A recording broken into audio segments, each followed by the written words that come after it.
Sentenciada al olvido por su propio pueblo, esta es la historia de cómo los dones de una curandera renegada se convirtieron en la única esperanza para sus enemigos y la fuerza que uniría a dos naciones en guerra.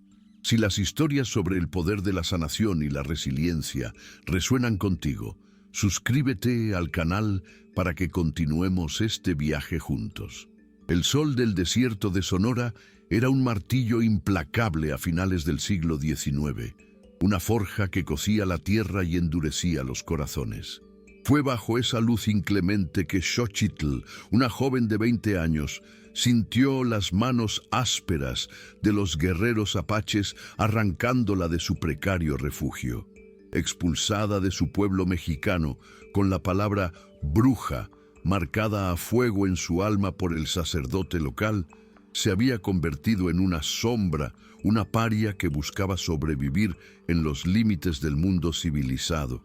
Su sangre mestiza, herencia de una madre indígena y un padre mexicano, era una frontera visible en su rostro, una declaración de que no pertenecía a ningún lugar. Para los mexicanos, sus prácticas de sanación con hierbas y rezos antiguos eran un pacto con el diablo. Para los apaches que ahora la arrastraban por la arena, ella era solo una enemiga más, su destino sellado por la desconfianza mutua que envenenaba aquella tierra. Su ejecución parecía solo una cuestión de tiempo, un punto final para una vida de rechazo.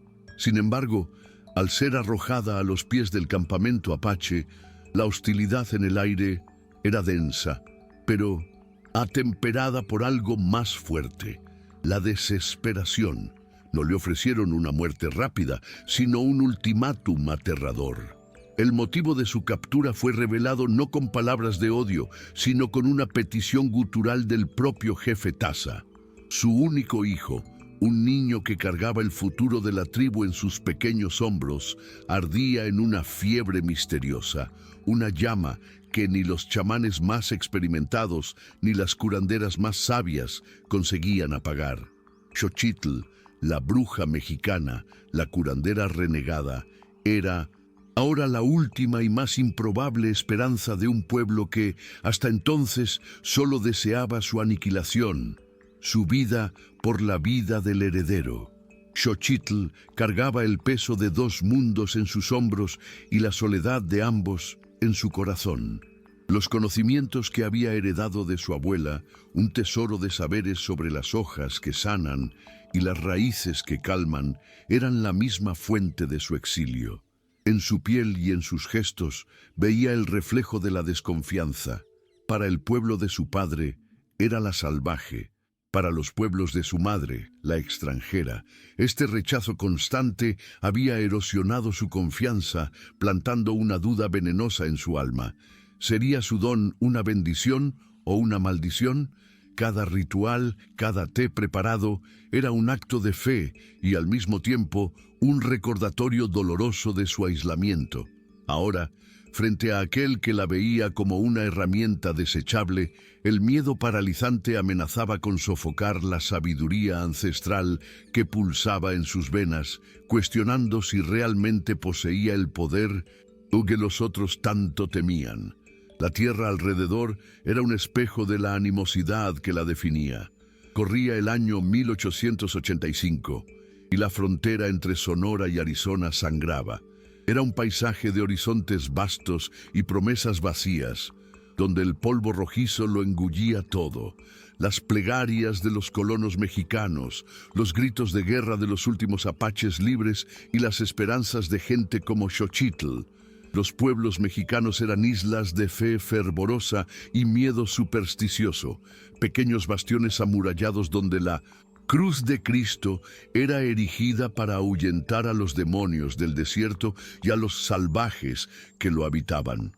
En contrapunto, las rancherías apaches eran el corazón palpitante de un mundo antiguo, un lugar de tradiciones profundas y de una comunión con la tierra que los hombres blancos y mexicanos no conseguían o no querían comprender. Era en este escenario de odio atrincherado que una curandera mestiza necesitaría encontrar su camino, un camino que no estaba en ningún mapa.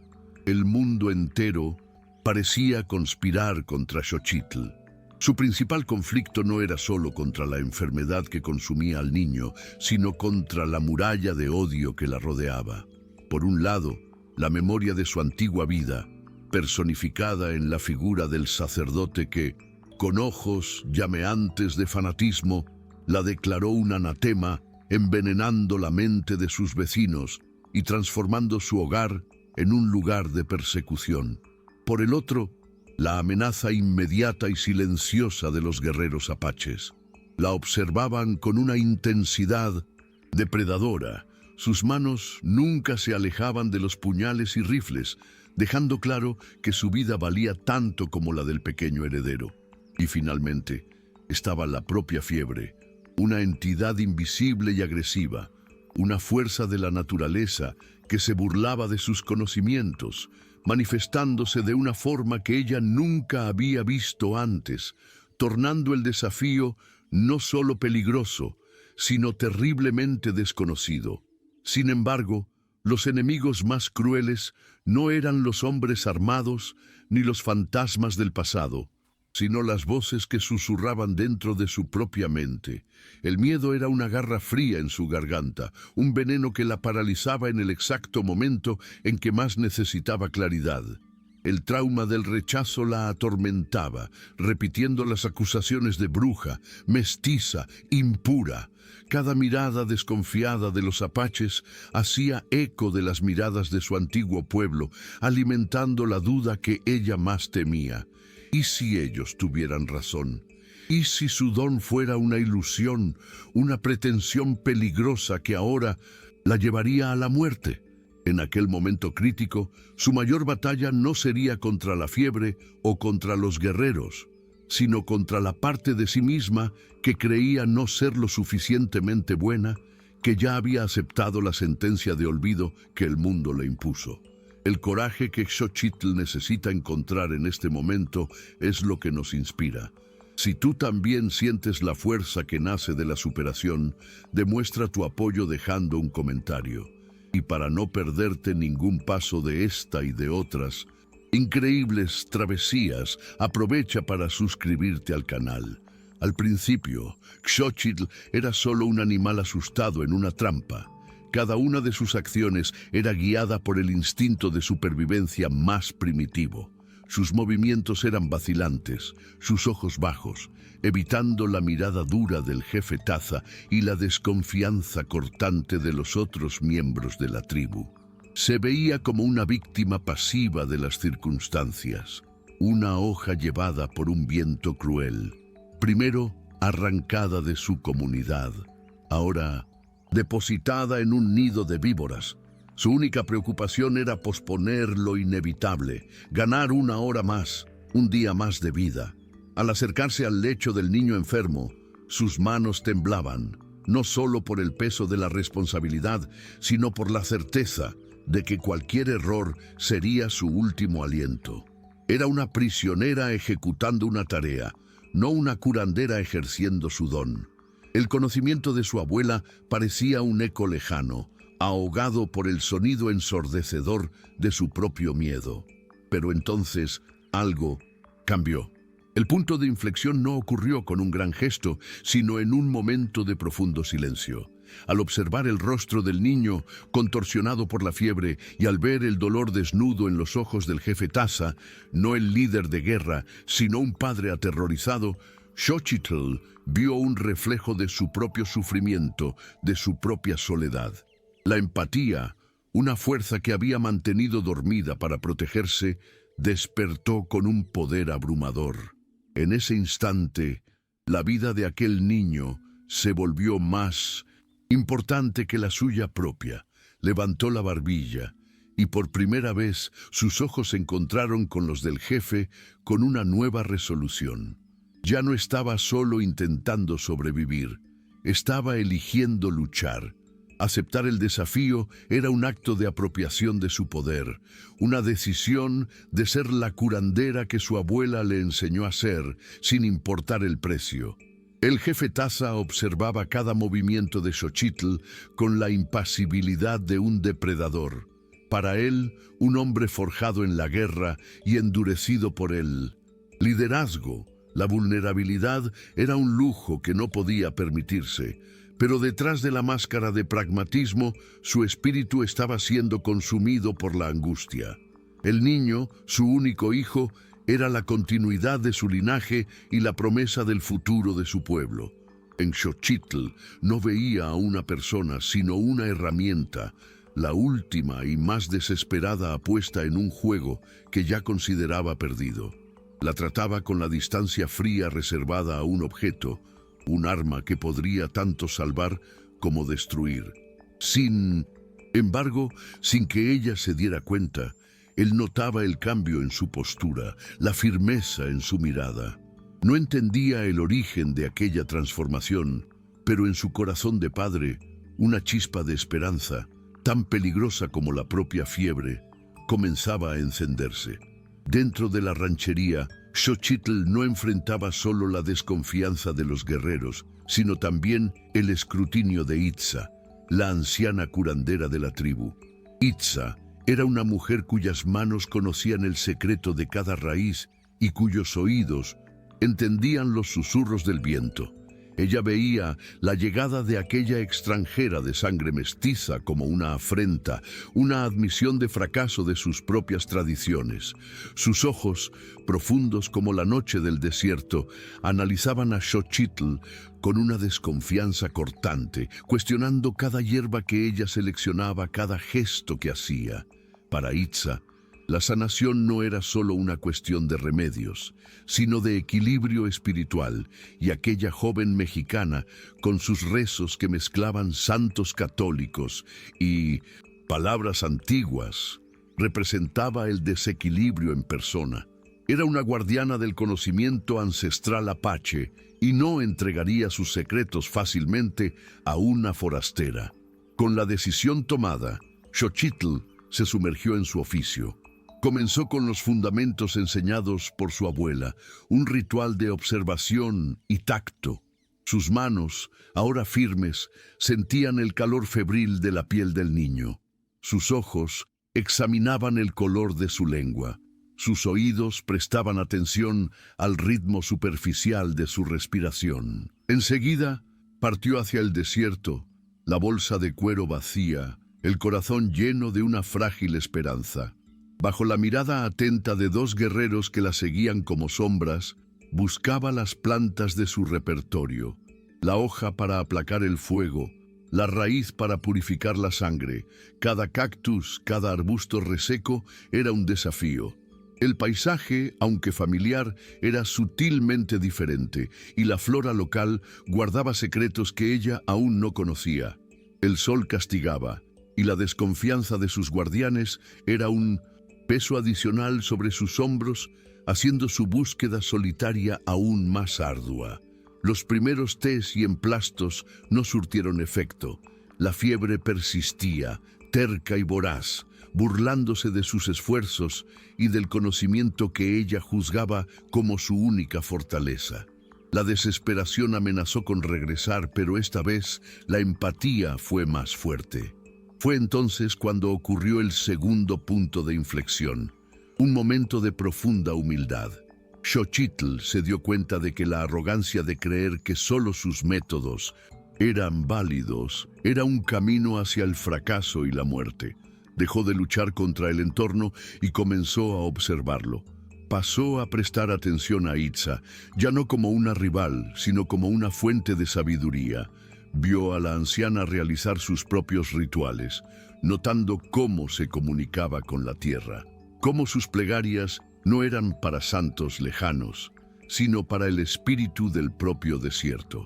En ese instante, Xochitl entendió que la sanación no estaba en imponer su verdad, sino en armonizar dos mundos de conocimiento. El primer paso de Xochitl hacia Itza fue un acto de valentía silenciosa. No se acercó con preguntas, pues sabía que las palabras serían recibidas como piedras. En vez de eso, ofreció sus gestos. Observó a la anciana moliendo raíces en una piedra volcánica y, sin ser invitada, buscó una piedra similar y comenzó a preparar sus propias hierbas a su lado, imitando el ritmo y la cadencia de la vieja curandera. Se ofreció para cargar agua, para separar las hojas buenas de las malas. Tareas serviles que demostraban respeto y sumisión a la jerarquía de aquel lugar. Itza la ignoraba ostensiblemente, pero sus ojos perspicaces no perdían ningún detalle. La precisión de las manos de Xochitl, la reverencia con la que tocaba las plantas, el conocimiento genuino que poseía. La joven no estaba intentando impresionar, estaba intentando aprender, y esa humildad era un lenguaje que la vieja sabia comenzaba a comprender. La muralla de silencio de Itza se agrietó no con una gran revelación, sino con un murmullo. Viendo a Xochitl luchar con una corteza de árbol que se rehusaba a liberar su resina, la anciana masculló, más para el viento que para la joven: el fuego la despierta. Fue suficiente. Xochitl calentó la corteza ligeramente y la savia curativa brotó. A partir de ese momento, un frágil puente fue construido. Itza comenzó a compartir fragmentos de su cosmovisión, explicando que la fiebre no era solo un mal del cuerpo, sino un espíritu desequilibrado que necesitaba ser apaciguado. Xochitl, por su parte, conectaba esa visión espiritual con los efectos físicos que observaba, percibiendo que los rituales de purificación apache y los tés de su abuela no eran opuestos, sino dos mitades de una misma verdad. Comenzó a tejer una nueva forma de sanación, un tapiz hecho con los hilos de dos culturas.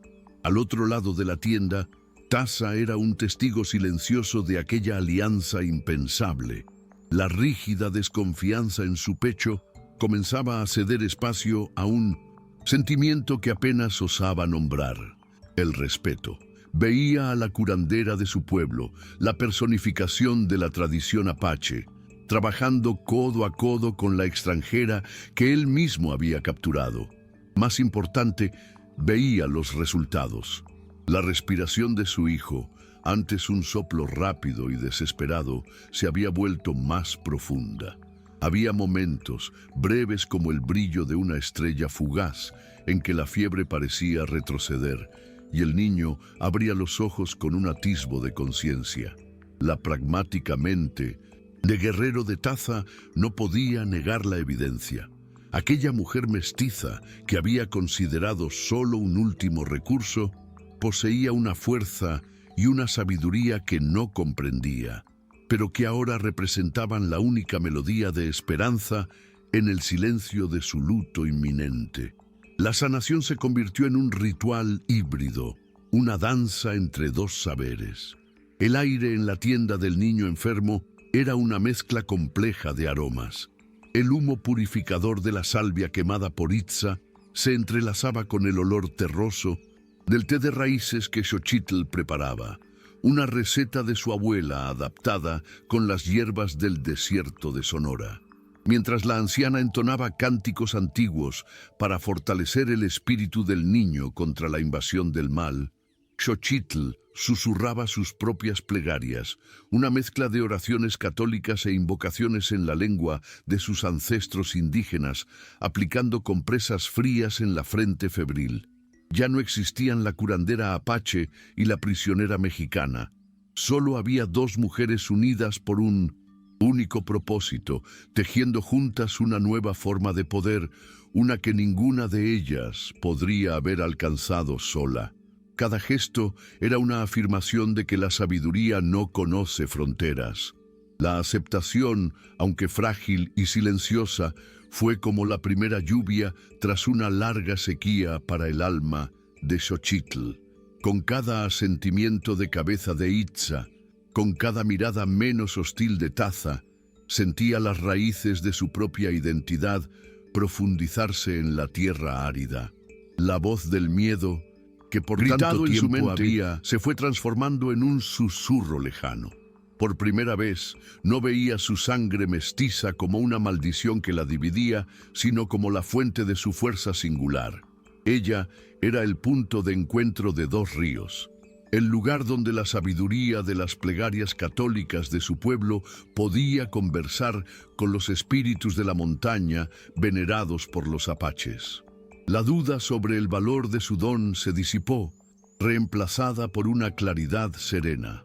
No era una bruja ni una santa, era simplemente Xochitl, una curandera, y su lugar estaba allí, en el espacio entre los mundos, transformando la frontera que la hería en un puente que sanaba. Sin embargo, la enfermedad era un enemigo traicionero que retrocedía solo para atacar con más fuerza. Después de días de mejora gradual, la fiebre regresó con una violencia abrumadora, como si reuniera todas sus energías para el golpe final. El cuerpo del niño ardía con una intensidad que hacía que el agua se evaporara al tacto, y sus convulsiones se volvieron más frecuentes. La esperanza que había florecido en el campamento se marchitó instantáneamente, dando lugar a la vieja y conocida desconfianza. Las miradas de los guerreros volvieron a ser cuchillas afiladas y los murmullos se hicieron más audibles. La paciencia apache, ya estirada al límite, estaba a punto de romperse. Xochitl sintió el círculo cerrándose a su alrededor. La frágil confianza que había construido se estaba deshaciendo, y la sombra de la muerte, que por un breve momento se había alejado, ahora se proyectaba más larga y amenazadora que nunca sobre ella y sobre el pequeño heredero. El cielo, antes de un azul despiadado, se tornó súbitamente ocre. Una muralla de arena y polvo avanzó sobre la ranchería, engullendo la luz del sol y sumergiendo el mundo en un crepúsculo infernal. El viento aullaba como un espíritu agorero, azotando las tiendas y aislando el campamento en una cúpula de caos. Para los apaches era un mal presagio, una señal de que el equilibrio se había roto de forma definitiva. Dentro de la tienda principal, la atmósfera se volvió aún más claustrofóbica. Los guerreros, liderados por un taza de rostro impenetrable, formaron un círculo alrededor de Xochitl y del niño. Las armas ya no estaban guardadas, estaban en sus manos, el acero reflejando la luz trémula del candil. Ya no había espacio para la deliberación o la paciencia. La tormenta de afuera era el reflejo de la tormenta en el cuerpo del niño, y los hombres allí presentes estaban listos para ejecutar la sentencia en el momento en que la última chispa de vida se apagara. Fue en ese instante, en el epicentro de la furia de la naturaleza y de la desconfianza humana, que Xochitl encontró su verdadero poder. Ignorando las armas que le apuntaban, inició el ritual más arriesgado de su vida. Era una ceremonia que no pertenecía a ninguna cultura, sino solo a ella. Con la ayuda de Itza, aplicó una pasta de hierbas del desierto sobre el pecho del niño, mientras sus labios proferían un cántico que era un río de sonidos mezclados. Palabras en la lengua de sus antepasados indígenas se entrelazaban con fragmentos de letanías católicas que su abuela le había enseñado. Era un acto de fe suprema en su identidad, una declaración de que la sanación podía nacer de la unión de opuestos. Cada nota de su canto era una batalla contra el aullido del viento. Cada toque era una apuesta contra la muerte. La vida del niño, su propia supervivencia y la frágil posibilidad de paz dependían de aquella sinfonía desesperada. El último eco del cántico de Xochitl se disolvió en el aire, coincidiendo con el momento en que la tormenta de arena afuera perdía su furia. El aullido del viento se transformó en un lamento suave y el polvo comenzó a asentarse, permitiendo que los primeros rayos de un sol purificado penetraran por las rendijas de la tienda. Dentro, el silencio era absoluto, más pesado y tenso que cualquier grito. El cuerpo del niño, que antes se retorcía en violentas convulsiones, ahora yacía inmóvil. Por un instante eterno, nadie respiró. Los guerreros apretaron sus armas, sus rostros una mezcla de expectativa y temor. ¿Era el silencio de la muerte o el silencio de la paz? Xochitl, exhausta, sintió el sudor frío correr por su frente, su corazón latiendo al unísono con la pregunta que pendía sobre la cabeza de todos. La vida entera de cada persona en esa tienda estaba suspendida en ese momento de profunda quietud. Entonces, un sonido cortó la tensión como un cuchillo. Una inhalación profunda y regular. El pecho del niño subió y bajó, ya no en una lucha desesperada por aire, sino en un ritmo tranquilo y constante. El calor que emanaba de su piel se había disipado, reemplazado por una temperatura natural. Lentamente, sus ojos se abrieron. Ya no había el brillo delirante de la fiebre, sino un enfoque claro y consciente. Parpadeó, confundido, y sus labios se movieron, formando una única palabra débil, pero audible: taza. Fue como si una represa se rompiera. Suspiro colectivo de alivio recorrió a los guerreros. Itza le dio a Xochitl un lento asentimiento de cabeza, un gesto que contenía un universo de respeto y reconocimiento. Y Taza, el jefe implacable, finalmente dejó caer su máscara de líder, arrodillándose junto a su hijo con una expresión de pura y abrumadora emoción. El amor de un padre eclipsando toda su dureza. La noticia de la cura se esparció por el campamento con la velocidad del viento que acababa de pasar. Lo que había sucedido en la tienda del jefe no fue visto como un acto de medicina, sino como un milagro, un evento de profundo poder espiritual que reequilibró el mundo. Al amanecer, Taza emergió ante su pueblo. A su lado, no como prisionera, sino como invitada de honor, estaba Xochitl. Con la autoridad que le era incuestionable, el jefe levantó la mano e hizo una declaración que resonaría por todo el territorio. Proclamó que Xochitl, la curandera de sangre mestiza, estaba bajo la protección de la nación apache. Cualquiera que osara levantar la mano contra ella o faltarle al respeto estaría declarando la guerra al propio Taza y a todos sus guerreros. Con esas palabras la hizo intocable, transformando a la paria en una figura sagrada, cimentando su lugar no como una forastera, sino como un tesoro de su pueblo. Con el tiempo, la leyenda de la mujer que camina entre mundos viajó más allá de las fronteras de la ranchería, llevada por comerciantes y exploradores, hasta que eventualmente llegó a oídos de su antiguo pueblo mexicano. La historia, distorsionada y embellecida, la pintaba como una santa poderosa, y las mismas personas que la habían expulsado con piedras e insultos ahora susurraban su nombre con reverencia y miedo. La puerta a su antiguo mundo estaba abierta. Podría regresar no como perdonada, sino como una heroína. Sin embargo, Xochitl no sentía ningún deseo de volver. Comprendió que la verdadera aceptación no era ser perdonada por aquellos que la hirieron, sino encontrar un lugar donde sus heridas no importaban. Eligió permanecer con los apaches, no como una cautiva agradecida, sino como un miembro integral de una comunidad que la veía en su totalidad, que no le pedía que eligiera un lado de su sangre, sino que celebraba la fuerza que venía de la unión de ambos. Los años que siguieron transformaron a la sobreviviente en matriarca. Xochitl echó raíces profundas en la comunidad apache, su rol floreciendo mucho más allá del de una simple curandera. Se convirtió en consejera, una voz de sabiduría escuchada con atención en las reuniones del consejo tribal. Los niños de la ranchería crecieron escuchando sus historias, aprendiendo de ella no solo sobre las hierbas que curan el cuerpo, sino sobre la importancia de un corazón que no se cierra a lo diferente. Su amistad con Itza se profundizó, convirtiéndose en una colaboración legendaria. Juntas formaron a una nueva generación de curanderos que dominaban tanto los rituales espirituales de los apaches como los conocimientos botánicos del México rural.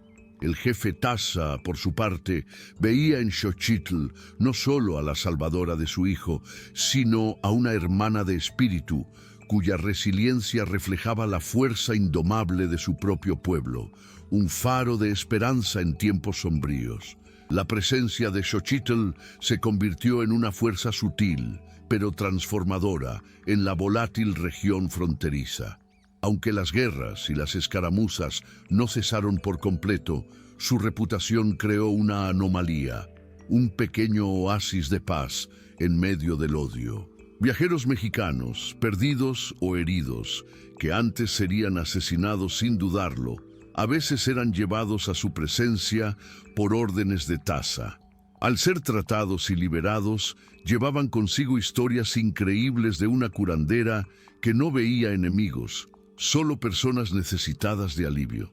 Estas narrativas, pasadas de boca en los pueblos y los fuertes, no acabaron con el conflicto, pero plantaron semillas de duda sobre la naturaleza salvaje de los apaches, probando el mensaje central de su vida, que un solo acto de compasión y sabiduría puede iluminar las fronteras más hostiles, demostrando que la verdadera sanación comienza cuando se trasciende el prejuicio. El hijo de Taza, cuyo nombre era Nakai, creció como un niño fuerte y perspicaz, con una reverencia especial por Xochitl. Para él, ella no era la extranjera ni la salvadora, sino una presencia constante y cariñosa en su vida, algo entre una segunda madre y una tía con el poder de conversar con las plantas. Él era la prueba viva de la eficacia de su sabiduría, el símbolo andante de la unión de dos mundos que antes parecían irreconciliables. Era común verlo siguiendo a Xochitl por el desierto, aprendiendo los nombres de las hierbas tanto en lengua apache, enseñada por Itza, como en español, con las historias que Xochitl contaba sobre su abuela. El lazo entre ellos era un testimonio diario para toda la tribu de que la alianza forjada en la desesperación se había transformado en un vínculo genuino, nutrido por el respeto y el afecto. La travesía de Xochitl representaba una profunda lección sobre la identidad. Ella, que fue maldecida por tener la sangre de dos naciones, encontró su salvación y su propósito exactamente en esa dualidad. El prejuicio que la expulsó de casa veía su herencia mestiza como una impureza, una debilidad que la hacía indigna de pertenecer a cualquier lugar. Sin embargo, fue precisamente esa mezcla la que le dio la perspectiva única y la flexibilidad para ver más allá de las tradiciones rígidas, tanto de su pueblo como de los apaches.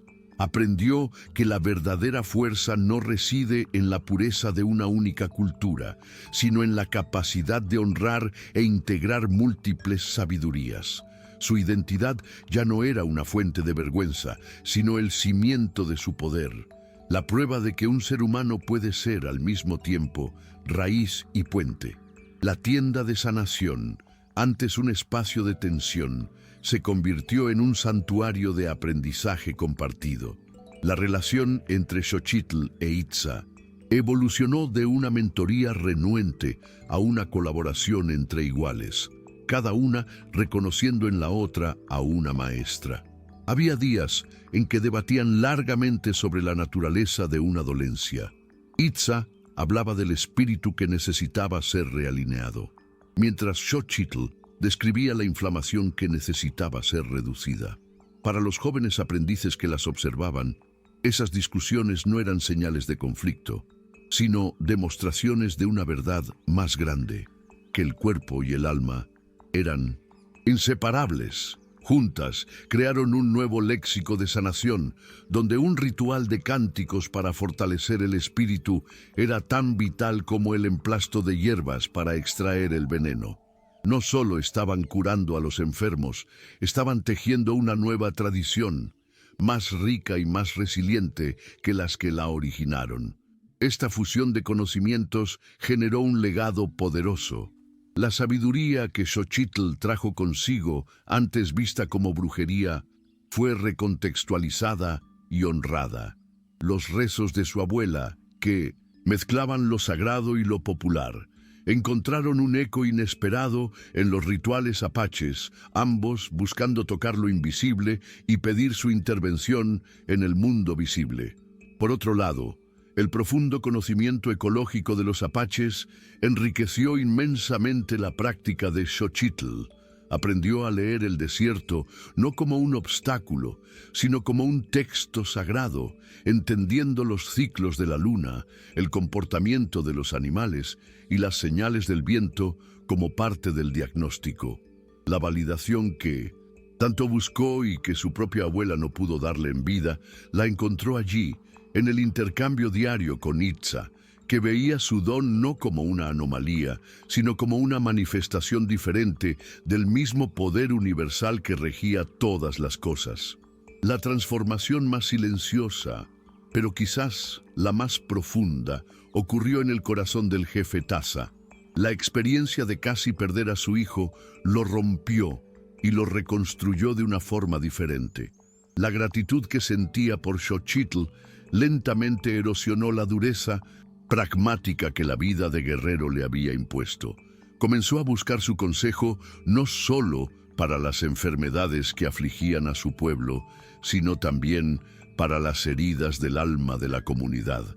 Cuando surgían disputas entre familias o cuando se debían tomar decisiones difíciles sobre alianzas, la invitaba al consejo. Su perspectiva, venida de fuera, pero profundamente empática, ofrecía una claridad que los hombres acostumbrados a la guerra a menudo no poseían.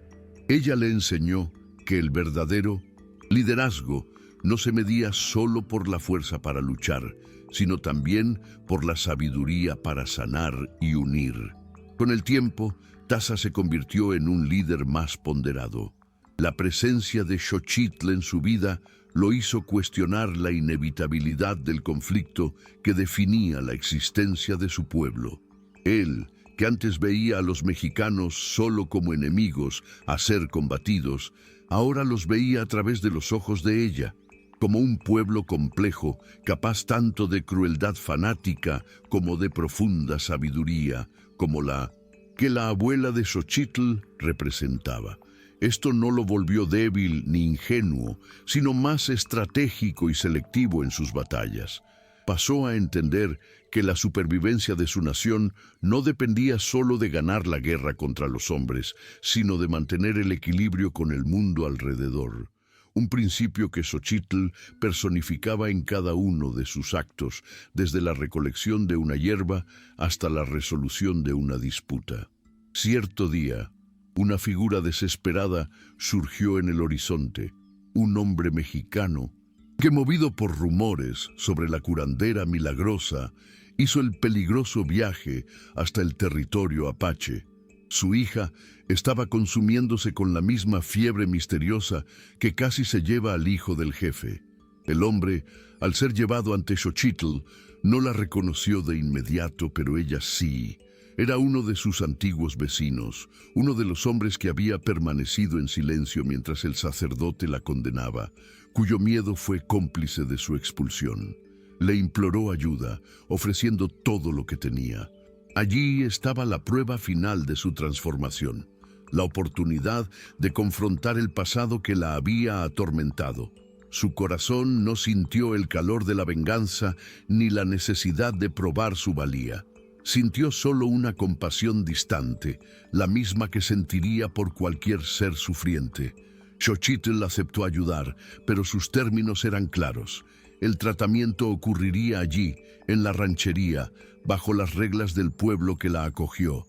El hombre observó, maravillado y aterrorizado, mientras la bruja que él ayudó a exiliar trabajaba con la reverenciada anciana apache, moviéndose con una autoridad y una paz que nunca había imaginado. Curó a la niña usando la misma sabiduría híbrida que salvó a Nakai. Al final, cuando el padre, llorando de gratitud, intentó besar sus pies y pedir perdón, ella lo detuvo con un gesto gentil. No necesitaba su perdón, pues ya no había herida. Su sanación no fue un acto para su antigua comunidad, sino una afirmación de su identidad actual. Lo mandó de regreso en paz, un mensajero vivo de que el poder que ellos habían rechazado había encontrado su verdadero hogar y florecido de forma extraordinaria. El mayor testimonio del legado de Xochitl no estaba en las historias contadas alrededor de las fogatas, sino en los ojos atentos de los niños que la seguían. Un pequeño grupo de jóvenes apaches, tanto niños como niñas, se convirtió en su sombra constante, aprendices dedicados a ella y a Itza. Eran la primera generación en ser educada en esa nueva tradición sincrética. Aprendían a identificar la constelación que anunciaba la estación de cosecha de una raíz específica y en la misma tarde a moler esa raíz para hacer un emplasto siguiendo una técnica mexicana. Sus pequeñas manos se volvieron hábiles en preparar los remedios, pero más importante, sus mentes fueron moldeadas para ver el mundo sin las barreras del prejuicio. Entendían instintivamente que el conocimiento no tenía dueño y que la sabiduría podía venir de cualquier lugar, siempre que el corazón estuviera abierto para recibirla. De esta forma, Xochitl garantizaba que su impacto no terminaría con ella. No solo estaba transmitiendo recetas y técnicas, sino una filosofía de vida. Al enseñar a esos niños, estaba plantando un bosque, asegurando que el puente que construyó entre dos culturas no sería una estructura frágil y temporal, sino una base sólida sobre la cual las generaciones futuras podrían construir. Su conocimiento, antes una fuente de aislamiento, se convirtió en la herencia de toda una comunidad. El don que casi la lleva a la muerte se transformaría, a través de esos jóvenes rostros, en la fuerza vital de un pueblo, asegurando que la resiliencia, la empatía y la sabiduría florecieran en ese desierto por muchos, muchos años. Mucho después de que su nombre se convirtiera solo en una leyenda susurrada al viento. El propio desierto de Sonora, que había sido escenario de su persecución y captura, se transformó en su santuario. El paisaje árido, antes un reflejo de la hostilidad del mundo y de su propia soledad, ahora se le revelaba como un lugar de abundancia y profunda sabiduría. Donde antes veía amenaza, ahora veía sustento. El cactus que podía herir era el mismo que ofrecía agua en tiempos de sequía. El arbusto espinoso era el que guardaba la flor que aplacaba la fiebre. Caminar por aquellas tierras ya no era una huida, sino una peregrinación. Sus pies, que un día fueron arrastrados en la arena como los de una prisionera, ahora se movían con la confianza de quien pertenecía a ese lugar, de quien sabía leer el lenguaje secreto escrito en las piedras, en los rastros de los animales y en el cambio de color de las montañas al atardecer. Esta comunión con la tierra era el espejo de su integración interior. Xochitl finalmente comprendió que el mundo nunca había sido su enemigo. El verdadero conflicto residía en intentar encajar en moldes que no eran suyos. Al aceptar la totalidad de quien era, encontró la armonía con el mundo a su alrededor. El desierto no cambió. Fue ella quien aprendió a verlo. Se convirtió en el gran maestro que le enseñó la lección más importante de todas, que la resiliencia no significa solo soportar la dureza, sino encontrar la vida que pulsa en los lugares más improbables, y que la belleza más extraordinaria a menudo florece bajo el sol más implacable. Ya no era una extraña en el paisaje, era el paisaje mismo, fuerte, compleja y llena de una vida secreta y poderosa. La travesía de Xochitl es una épica sobre la fuerza que emerge de las fracturas. Nos enseña que, muchas veces, nuestro verdadero hogar no es el lugar de donde venimos, sino aquel que construimos dentro de nosotros mismos cuando nos vemos forzados a reinventarnos. Su historia prueba que las cualidades que nos hacen parias a los ojos de un mundo intolerante, ya sea una herencia mestiza, un don incomprendido o una forma diferente de ver la vida, pueden revelarse como nuestras mayores virtudes. La soledad que la atormentaba se convirtió en la fuente de su empatía. El rechazo que sufrió la liberó para crear su propio camino. Ella personifica la idea de que la sabiduría no florece en centros de poder, sino en las fronteras, en los espacios olvidados entre las culturas, donde la necesidad obliga a la innovación y el respeto mutuo se convierte en la única herramienta para la supervivencia y finalmente para la sanación. La historia de Xochitl nos enseña que la resiliencia no es sobre no caer, sino sobre la fuerza que encontramos para levantarnos usando los pedazos de quienes somos para construir algo más fuerte. Si este mensaje tocó tu corazón, suscríbete al canal y comparte este video para que más personas puedan inspirarse. Será un honor saber desde dónde nos estás viendo, así que deja tu ciudad en los comentarios para que podamos conectar con nuestra comunidad global. Tu presencia y tu apoyo son lo que nos permite seguir trayendo estas travesías de superación. Muchas gracias por tu compañía y hasta el próximo viaje.